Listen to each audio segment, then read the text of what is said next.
What if I told you the most dominant pressure fighter in UFC history isn't Khabib Nurmagomedov? Not even Islam Makhachev?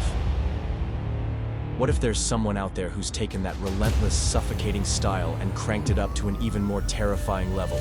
More takedowns, more pressure, more endurance. This is 3 champions in a row that he's beaten, and he's dominated them all. Jose Aldo, Piorian, Henry Cejudo. He has got a habit of beating these guys with the same relentless style. I think Merab Dvalishvili is by far the best bantamweight on the planet right now.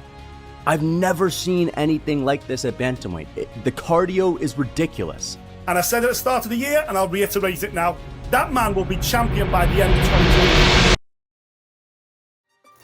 For years, Khabib Nurmagomedov was the undisputed king of grappling in MMA. His suffocating pressure, unbreakable will, and undefeated record made him a nightmare for anyone who stepped into the cage. Following in his footsteps, Islam Makhachev ascended to the lightweight throne, enhancing Khabib's foundational style with refined striking and precision grappling, thereby solidifying his reign in the division. But what if there was a fighter who took that relentless, pressure-heavy style and cranked it up to an entirely new level? A fighter who never stops moving, never stops attacking, and never lets his opponent breathe for a second? Enter Merab Dvalishvili. Dubbed the Machine for a reason, Merab possesses cardio that seems superhuman, relentless takedowns that break even the toughest opponents, and a resume filled with dominant wins over world-class wrestlers and strikers alike. The question is, has Merab surpassed Khabib and Islam as the true king of pressure fighting? Let's break it down. At first glance, Merab seems like he belongs to the same school of grappling dominance as Khabib and Islam. But there's a key difference. While Khabib and Islam aim to control, Merab aims to overwhelm. Khabib and Islam focus on securing one dominant position and keeping their opponents trapped there. Merab, on the other hand, takes a different approach. He chains takedown after takedown, breaking his opponent's will with constant movement. Against Petr Yan, he attempted a record 49 takedowns in a single fight. Next, Khabib and Islam wear down opponents, but even they have a measured pace. But Merab, he fights like someone who doesn't know fatigue exists. His engine runs so hot that even elite fighters crumble under the sheer volume of his attacks. Unpredictability is the key of these legends' fight. Khabib and Islam's approach is systematic.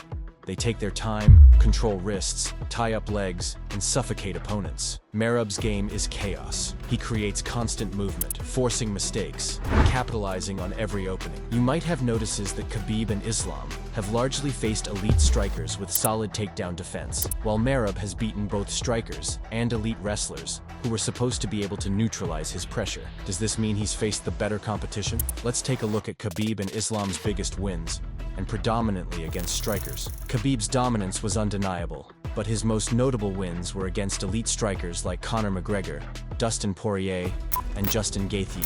None of them had elite wrestling pedigrees, and they struggled to stop his ground assault. While Islam has evolved Khabib's style and taken out names like Charles Oliveira and Alexander Volkanovski. While these are incredible wins, they still primarily came against strikers, not elite wrestlers. On the other hand, Merab's key wins is beating the best wrestlers and strikers. Now, let's compare Merab's list of victims. Petr Yan, who is a former champion and one of the best boxers in the UFC, completely neutralized by Merab's suffocating pressure. Yan simply couldn't find any space to strike. Next in the list is Jose Aldo, who is one of the greatest featherweights of all time, known for his legendary takedown defense. Merab made him look helpless. Next in the line is Henry Cejudo, who is an Olympic gold medalist in wrestling and a former 2-division champion. If anyone was supposed to stop Merab's takedowns, it was Cejudo. He couldn't. Last, but not the least, Umar Nurmagomedov, who is one of the most highly touted prospects from the Dagestani camp. Merab handed him his first professional loss. While Khabib and Islam have largely fought strikers, Merab has taken down world-class grapplers and strikers alike. So, the numbers don't lie. Merab isn't just dominating, he's doing it against the highest level of competition. So, let's settle this. Who's more dominant? Khabib's highest takedown count in a fight? 21. What about Merab? 49th. Khabib's total UFC takedowns? 59th. And Merab? 92. And counting. Khabib controlled his opponents once he took them down, while Merab, he doesn't care if you get back up. He'll just drag you down again and again. Khabib's style was to take you down and keep you there. Islam does the same, but with a more precise and technical approach. What about Merab? He doesn't care if you get up because he'll just take you down again. This relentless pursuit keeps opponents on edge, contrasting with Khabib and Islam's method of securing fewer, more controlled takedowns. Merab has set records with his takedown attempts, notably attempting 49 takedowns in a single bout against Peter Yan. His 7 successful takedowns versus Aldo against one of the best takedown defenders in MMA history. You know he has never been taken down more than once in a fight. Well, Merab's ability to outwork, outpace, and mentally break his opponents is unmatched. If there's one thing all of Merab's opponents say after fighting him, it's, "I couldn't breathe." His cardio is next level. He fights at 100% intensity for 5 rounds and still looks fresh. Khabib and Islam apply constant pressure, but even they take moments to slow down and reset.